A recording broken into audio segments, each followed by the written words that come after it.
اپنی رحمتیں نازل فرمائے گا تم پر، وملائکتہ اور اس کے فرشتے تمہارے لیے رحمت کی اللہ سے دعائیں کریں گے، لِيُخْرِجَكُم مِّنَ الظُّلُمَاتِ إِلَى النُّورِ، یہ اللہ کی رحمت اس لیے ہوگی کہ تمہیں اندھیروں میں بھٹکنے کے لیے نہ چھوڑ دیا جائے،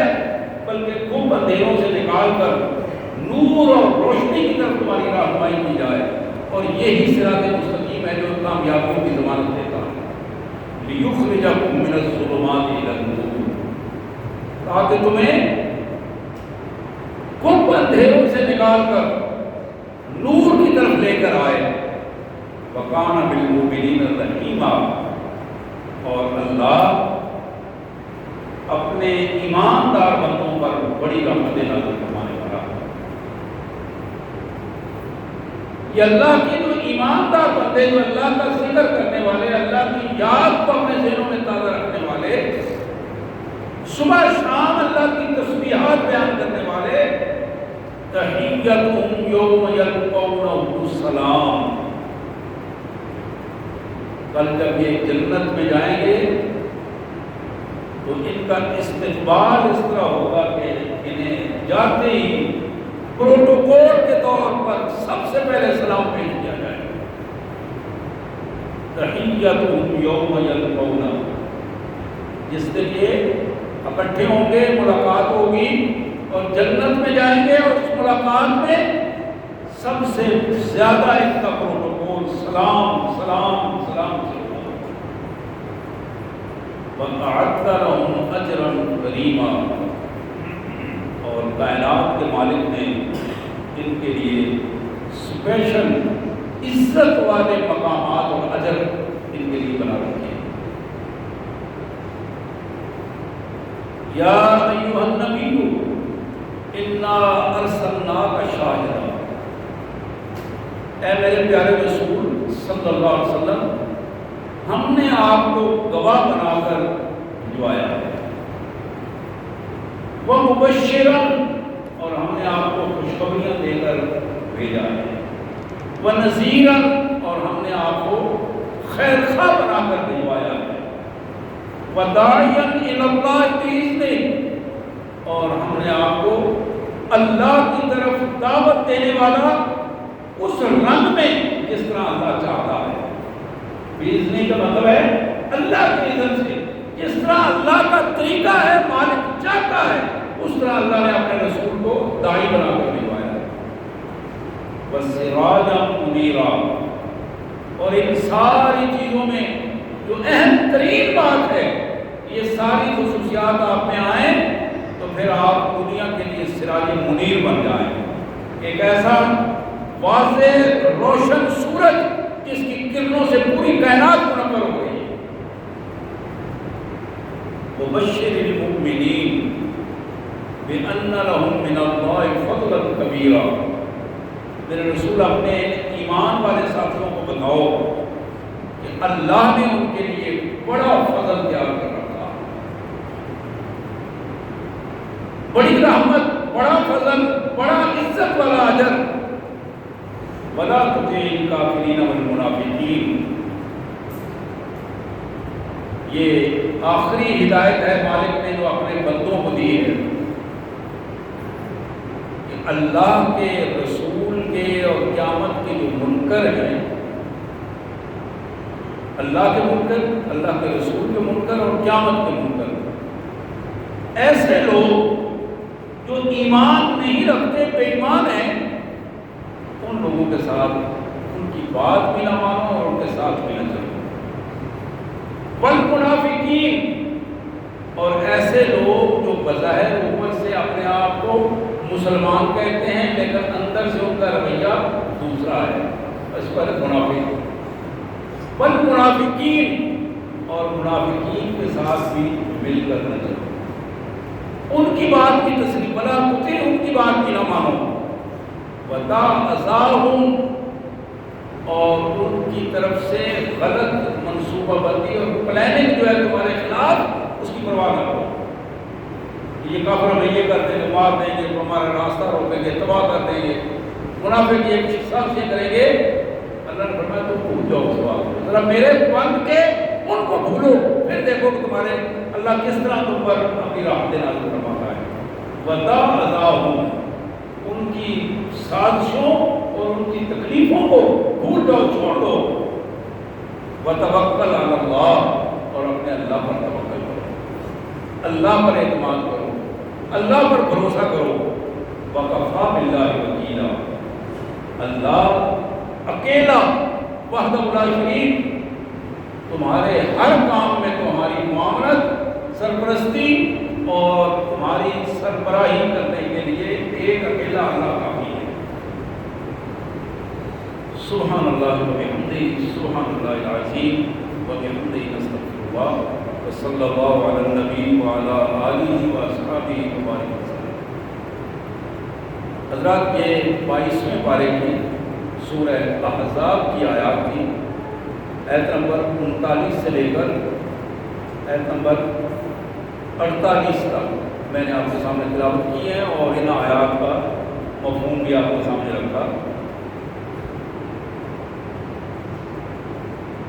آپ کے علم میں ہے آج اس کائنات کو وجود میں آئے ہزاروں سال سے زیادہ عرصہ بیت چکا ہے، اور یہ بھی آپ کے علم میں ہے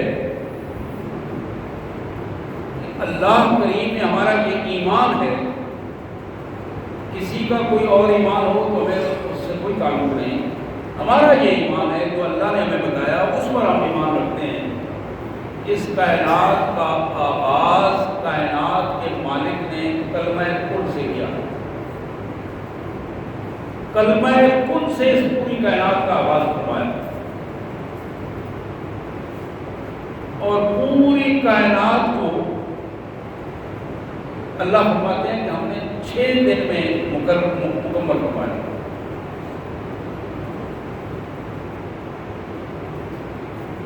پھر یہ بھی ہمارے علم میں اور ہمارے ایمان کا ایک حصہ ہے کہ اللہ کی یہ کائنات، اس میں اللہ نے انسان کو بنیادی رول دیا، بنیادی کردار دیا، اور یہ اللہ کا پیدا کیا ہوا انسان، جس کو کائنات کے مالک نے اس کائنات کا بنیادی کردار بنایا ہے، بنیادی کردار۔ قرآن نے بتایا کہ اللہ نے انسان کو احسن تقویم بنایا، احسن تقویم، اسفل السافلین نہیں بنایا، احسن تقویم پیدا کیا ہے۔ یہ خود اپنی بد کرداریوں کی وجہ سے اسفل السافلین بن گیا تھا، اللہ نے اسے احسن تقویم پیدا کیا،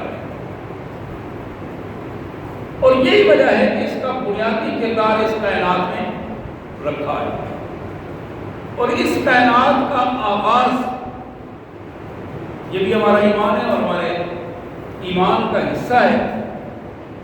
کہ جناب آدم علیہ السلام سے ہوا۔ باقی پوری کائنات کے بارے میں اللہ کا یہ ارشاد ہے، اذا اراد شیئا ان یقول له کن فیکون، جب مالک کسی چیز کو پیدا کرنے کا ارادہ فرماتے ہیں اس کے لیے صرف یہ حکم دیتے ہیں کہ ہو جا، وہ ہو جاتی ہے۔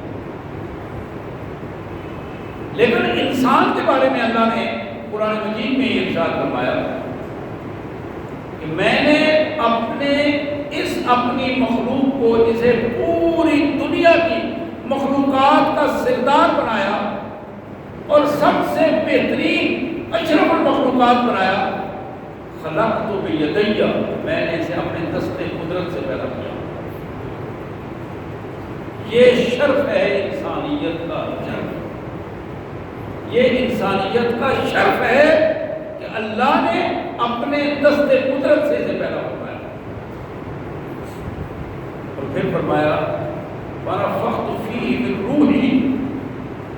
میں نے اپنا حکم روح کی صورت میں اس میں پھونکا۔ دو چیزیں انسان کے بارے میں ہمارے سامنے آئی، ایک چیز کہ انسان کو باقی سب پر فوقیت دیتے ہوئے اس اشرف المخلوقات کو اپنے دست قدرت سے پیدا فرمایا. اور دوسری چیز کہ اللہ نے جب اسے پیدا فرما لیا اور پھر اپنے خاص حکم کو جس کا نام روح رکھا اس کو اسپیشلی اس میں پھونکا گیا، نفخ کیا گیا. وَنَفَخْتُ فِيهِ مِن رُوحِي، اور وہ بھی اپنے لیے نسبت فرمائی، میں نے خود اس میں اس کو پھونکا. حضرات یہ انسان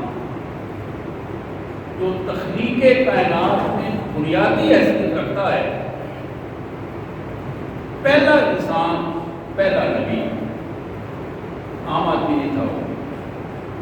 عام آدمی نہیں تھا. ہمارے باپ جناب آدم علیہ السلام اور ہماری ماں سیدہ حوا سلام اللہ علیہا عام انسان نہیں تھے. اس انسانیت کی تخلیق میں جن دو افراد کا کردار سامنے رکھا گیا، آدم علیہ السلام اور حوا سلام اللہ علیہا، وہ اسپیشل انسان تھے جن کو اللہ تعالیٰ نے جن سے پوری کائنات کا آغاز فرمایا. اور پھر ان کے بعد اللہ نے آدم علیہ السلام کو اپنے پیغام کے لیے چنا کہ تمہاری جو اولاد ہوگی اپنی اس اولاد کو میرا پیغام پہنچانا. آدم علیہ السلام نے اپنی اولاد کو اللہ کا پیغام پہنچایا. آدم علیہ السلام کی اولاد میں سے حضرت شیس علیہ السلام اللہ کے نبی ہوئے، اور جناب نوح علیہ السلام تک ایک پورا سلسلہ تھا جو مجموعی طور پر 10,000 سال کا ایک عرصہ تھا، جس عرصے میں مسلسل اللہ کے نبی آتے رہے اور جناب آدم علیہ السلام کی اولاد کو مخاطب ہوتے رہے اور ان کی اصلاح کے لیے انہوں نے اپنا کردار ادا کرتے رہے. اور یہ بھی آپ کے علم میں ہے. پھر حضرت نوح علیہ السلام جنہیں عالم ثانی کہا جاتا ہے، یعنی ایک وقت کو آیا کہ آدم علیہ السلام کی اولاد جتنی تھی اس 10,000 سال میں، اس پوری کی پوری اولاد کو جو نوح علیہ السلام کی نافرمان تھی، اللہ نے یک لخت ان کو ختم کر دیا، ڈبو ڈبو برباد کیا، سوائے ان کے جو اللہ کے پیغمبر نوح علیہ السلام کے ساتھ کشتی میں سوار ہوئے اور بچ گئے. قرآن مجید نے اس کا پورا لمبا چوڑا پورا تذکرہ ہمارے سامنے رکھا ہے. لیکن اس میں بھی ایک بڑا بنیادی کردار ہمارے سامنے رکھا. نوح علیہ السلام کا بیٹا جس نے اپنے نبی پاک کی بات ٹال دی، نہ مانی اور ساتھ نہ دیا. قرآن یہ کہتا ہے کہ نوح علیہ السلام نے آخر میں اپنی اس فطری شفقت کے تحت بیٹے کو بتایا کہ یا بنی ارکب معنا، بیٹا لا عاصم اليوم، آج کسی چیز سے بچ نہیں پاؤ گے، دوڑ جاؤ اور ہمارے ساتھ اس کشتی میں سوار ہو جاؤ اگر بچنا چاہتے ہو. بیٹے نے کہا نہیں ابا جان، میں آپ کے ساتھ نہیں جا سکتا. اس سامنے بڑا اونچا پہاڑ ہے، میں اس پہ چڑھ جاؤں گا، بچ جاؤں گا. پہاڑ کب ڈوبتے ہیں اور کب یہ آپ جو کہانیاں سنا رہے ہیں یہ ذکر کی ہیں. اللہ کے پاک پیغمبر جناب نوح علیہ السلام نے اپنے مالک سے درخواست کی. آج بھی ایسا ہوتا ہے کہ بعض اوقات مجرم بیٹوں کی سفارش باپ کو کرنا پڑتی ہے. بیٹوں کی بد کرداریوں کی وجہ سے باپ کو وہاں بھی جانا پڑتا ہے جہاں وہ قدم رکھنا پسند نہیں کرتا. بیٹوں کی بد کرداریوں کی وجہ سے باپ کو اس سے بھی بات کرنا پڑتی ہے جس سے کبھی زندگی میں اسے بات کرنے کے قابل نہیں سمجھا. نوح علیہ السلام نے بڑی تڑپ کے ساتھ اپنے مالک کو عرض کی، میرے مالک یہ میرا بیٹا میرے سامنے آنکھوں کے غرق ہو جائے گا۔ اللہ نے فرمایا یا نوح انہ لیس من اہلک، یہ تمہارا نسبی بیٹا تو ہے لیکن تمہاری تربیت کے ساتھ اس کا تعلق نہیں رہا، اس لیے ہم نے اسے تیری اہل سے نکال دیا، تیرے خاندان سے نکال دیا، اس لیے کہ انہ عمل غیر صالح، اس کے عمل اچھے نہیں ہیں، یہ بد کردار ہو گیا، عمل اچھے نہیں ہیں۔ اس کا مطلب یہ ہے آج کے دور میں بھی اگر اولاد اپنے باپ کے اس نظریے سے ہٹ جاتی ہے تو حق کا نظریہ ہے اور گناہ کبیرہ میں ملوث ہو کر اپنے آپ کو الگ سے راستے پر لے کر چل نکلتی ہے اور باپ کے 1000 بار سمجھانے کے باوجود وہ اس راستے پر نہیں آتی تو باپ کے لیے لازم ہے کہ وہ اپنے راستے اس سے الگ کرے، سمجھانے کی بات جاری رہے گی، کسی نہ کسی انداز میں بات پہنچاتا رہے گا، لیکن اس کے ساتھ رہنا سہنا، اس کو فیسیلیٹیٹ کرنا، سہولتیں دینا، ان چیزوں سے اپنے آپ کو الگ کر رہے ہیں۔ یہ وہ نوح علیہ السلام کا یہ کردار ہے جس حوالے سے قرآن نے کہا کہ جب نوح علیہ السلام نے دوسری دفعہ بات کرنا چاہیے، اللہ نے فرمایا وَلَا تُخَاطِبْنِي فِي الَّذِينَ ظَلَمُوا إِنَّهُمْ مُغْرَقُونَ، میرے رسول اب جو بات کر لی ہے، اس کے بعد ان ظالموں کے بارے میں میرے سے بات نہ کرنا، یہ ظالم ہے اور میں نے فیصلہ کر دیا ہے، ان کو میں ڈبو کر مار دوں گا، اور تمہارا بیٹا بھی انہی میں سے ہے۔ مجھے یاد آ رہی ہے میرے آقا صلی اللہ علیہ وسلم کا وہ فرمان جو اکثر آپ اپنے خاندان والوں کو بھی سنایا کرتے تھے، اور آج بھی اسی طرح وہ چمکتا ہوا ہے، چمکتے ہوئے الفاظ ہیں جو اپنی روشنی دے رہے ہیں کہ لوگوں جس بندے کے عمل نے اس کو پیچھے چھوڑ دیا، اس کا نسب اس کو آگے نہیں لے جائے۔ نسبی تعلق، حضرت صاحب، پیر صاحب، سید صاحب، فلاں صاحب، نسبی تعلق کسی کام نہیں آئے گا اگر نظریاتی تعلق کمزور ہو گیا۔ ہاں البتہ اگر نظریاتی تعلق مضبوط ہے تو اللہ کے ہاں اس نسبی تعلق کی قدر کی جائے گی تو محمد رسول اللہ صلی اللہ علیہ وسلم سے ملتا ہے۔ لیکن اگر نسبی تعلق کی بنیاد پر ایک بندہ عمل سے دور ہوتا چلا جا رہا ہے، اس کا عمل سے دور ہونا نبی سے تعلق اور زیادہ اسے مجرم بناتے ہیں۔ تو یہاں نوح علیہ السلام کے حوالے سے بات ہو رہی تھی، کائنات کے مالک نے اپنے پاک پیغمبر، اس وقت کائنات میں جو نمائندہ تھے پوری کائنات میں اللہ کے پیغام لانے والے اور بندوں تک پیغام پہنچانے والے، نوح علیہ السلام تک یہ بات پہنچائی کہ نوح اپنے بیٹے کے بارے میں اب مجھ سے بات نہ کرو۔ اور قرآن یہ کہتا ہے کہ اللہ کے پاک پیغمبر نے اس کے بعد اللہ سے معافی مانگی، اور معافی کیا تھی؟ الفاظ یہ تھے میرے مالک میں اپنے ان الفاظ سے باز آیا، میں نہیں چاہتا کہ میں کوئی لفظ تیری مرضی کے خلاف بول کر اپنے آپ کو جاہلوں میں شمار کر۔ گویا ہر وہ شخص جو اللہ کے قانون کی خلاف ورزی کرتا ہے وہ بلا شبہ جاہلوں میں شمار ہوتا ہے، اور جاہلوں کا اللہ سے کوئی تعلق نہیں۔ جہالت اس غلط رویے کا نام ہے جو اللہ اور اللہ کے رسول صلی اللہ علیہ وسلم کے لائے ہوئے قوانین کے خلاف انسان جس رویے کے مطابق چلتا ہے۔ جہالت کا تعلق ڈگریوں سے نہیں ہے، بڑی پی ایچ ڈی لوگ بھی جاہل ہوتے ہیں، ہزاروں میں پڑے ہوئے لوگ بھی جاہل ہیں۔ جہالت کا تعلق رویے سے ہے کہ اگر ایک انسان 20 ڈگریاں رکھنے کے باوجود بولنے کا سلیقہ نہیں رکھتا،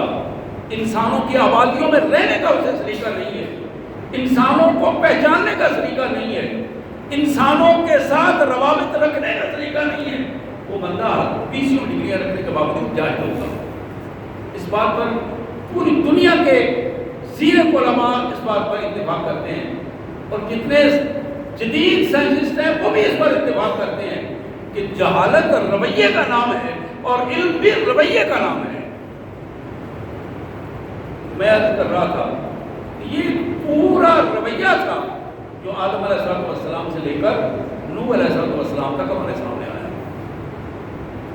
اب جناب نوح علیہ السلام کے ساتھ جو کشتی میں لوگ سوار ہوئے تھے اور جو جانور اللہ کے حکم سے انہوں نے سوار کیے تھے، کائنات میں صرف جاندار وہی چیزیں تھیں جو اس کشتی کے اندر تھی۔ کشتی سے باہر جتنی چیزیں تھیں جاندار ساری کی ساری ختم کر دی اللہ کے حکم سے۔ اور ختم کرنے کا انداز کیا تھا؟ اللہ یہ فرماتے ہیں قرآن میں، ایک دفعہ نہیں، یہ 3-4 دفعہ سے زیادہ قرآن نے یہ الفاظ کہے کہ ہم نے زمین کو حکم دیا کہ اپنا سارا کا سارا پانی باہر نکال دو۔ اب ذرا غور کیجیے، یہ چلتی ہوئی ایک نہر، اس کا کنارہ ٹوٹ جائے اور اس کو باندھنے کی کوئی صورت نہ بنے تو لوگوں کی جو آس پاس کی زندگی ہے اس کی کیفیت کیا بنتی ہے؟ ایک نہر۔ اور اگر زمین کو اللہ یہ حکم دے کہ تم اپنا سارا پانی نکال کے باہر پھینک دو، منظر کیا ہوگا آپ اس کا اندازہ کر سکتے ہیں۔ اور پھر اللہ فرماتے ہیں ہم نے آسمان کو حکم دیا کہ اپنا سارا پانی آپ نیچے پھینکو، اور پھر یہ زمین ساری کی ساری پانیوں میں تھی، اور جو ہزاروں فٹ اونچے پہاڑ تھے وہ بھی ڈوبے ہوئے تھے، اور اوپر پہ وہ کشتی کی کیفیت تھی جو چل رہی تھی۔ جو مالک آدم علیہ السلام کو پیدا کرنے والا وحدہ لا شریک، جو مالک نوح علیہ السلام کو پیدا کرنے والا اور نوح علیہ السلام سے وہ بڑی کشتی نما جہاز تیار کروانے والا، اس طوفان کے لیے جو آنے والا تھا جس کو لوگ مذاق کرتے تھے، وہ مالک آج بھی وہی ہے، کل بھی وہی تھا، آئندہ بھی وہی ہے۔ اور حضرات، اس حقیقت سے بھی انکار نہیں، جتنے جرائم نوح علیہ السلام کی قوم کے جرائم تھے، جتنے جرائم آدم علیہ السلام کی قوم کے جرائم تھے، اگر سنجیدگی کے ساتھ اس پر غور کیا جائے تو آج وہ دونوں جرائم کی لسٹ بڑی ہے، کم نہیں ہوئی، وہ لسٹ اضافہ ہوتا چلا جا رہا ہے۔ کبھی آپ نے غور کیا اس پر؟ ہمارے ساتھ اس طرح کی کیفیت کیوں نہیں ہو رہی؟ تھوڑی تھوڑی ہوتی رہتی ہے، صرف نمونے کے طور پر اللہ جھٹکا دیتے رہتے ہیں، اسی وجہ سے ہمیں زیادہ احساس نہیں ہوتا، کیونکہ جھٹکے کم ہمیں لگتے ہیں۔ ورنہ پوزیشن یہ ہے، اللہ کے رسول صلی اللہ علیہ وسلم نے ایک بار نہیں، کوئی صفحہ پہ چڑھ کر دعوت دینے والے نے ایک بار نہیں، کئی بار روتے ہوئے، آنسو بہاتے ہوئے اپنے مالک سے یہ درخواست کی تھی، یا اللہ میری امت کو خسف اور مسخ کے عذاب نہ دے، میری امت کو اس دنیا میں ذلیل و رسوا نہ کرنا۔ خسف زمین میں دھنس جانے کو کہتے ہیں، اور مسخ کہتے ہیں شکلوں کے بگڑ جانے کو۔ ان دو کے بارے میں اللہ کے رسول صلی اللہ علیہ وسلم نے اسپیشل اللہ سے دعا کی ہے، بار بار دعا کی تھی، یا اللہ میری امت کو زمین میں نہ دھنسانا، کہ میں نے حیثن امت جس طرح نوح علیہ السلام کی پوری امت غرق ہو گئی اس پانی میں ڈوب کے، یا اللہ میری امت میں ایسے نہ کر۔ جس طرح موسیٰ علیہ السلام کی امت کا ایک حصہ مسخ ہو گیا، ان کو بندر بنا دیا گیا، میری امت کو اس طرح کی کیفیت سے دوچار نہ کرنا کہ میری امت کے چہرے بگڑ جائیں اور ان کی نسلیں بگڑ جائیں۔ آج ہم اپنی بدبختی کی وجہ سے اس اپنے پاک پیغمبر کے حضور اتنا تعلق بھی ظاہر کرنے سے قاصر نظر آ رہے ہیں کہ ہمارے سامنے ایک دفعہ نہیں، دو دفعہ نہیں، ہزاروں بدبخت ایسے ہیں جنہوں نے آپ کی شان میں گستاخیاں کی ہیں۔ عام آدمی اس سے ٹس سے مس نہیں ہوتا، لیکن آپ اللہ اپنے بندوں سے کام لے لیتے ہیں۔ وہ بندے جن کے بارے میں اندازہ بھی نہیں ہوتا، اندازہ بھی نہیں ہوتا۔ یعنی انگریز کے دور میں اسی شاہی مسجد کے قریب جلسے میں سید عطا اللہ شاہ بخاری نے ایک جملہ کہا تھا۔ رات کے اندھیروں میں وہ تقریر کر رہے تھے اور آواز گونج رہی تھی، اور ایک طرف دیکھ کر اشارہ کر کے کہنے لگے کہ ایمان والوں دیکھو تو صحیح، میرے آقا کی بیٹی سامنے پردے میں کھڑے ہو کر تم سے پوچھ رہی ہے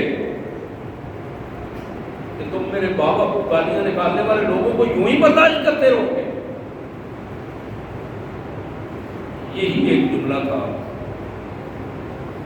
اس جملے کو سن کر ترخانوں کے ایک بیٹے کو یہ ہمت ہوئی، کوئی ڈگریوں کا حامل تو نہیں تھا، نہ کسی مدرسے میں پڑھا تھا، نہ کوئی اتنا زیادہ متقی تھا، لیکن محبت رسول کا جذبہ اس کے دل و دماغ میں سرایت کیے ہوئے تھا۔ اٹھا اور پھر اس ظالم راجپال ہندو کو اس نے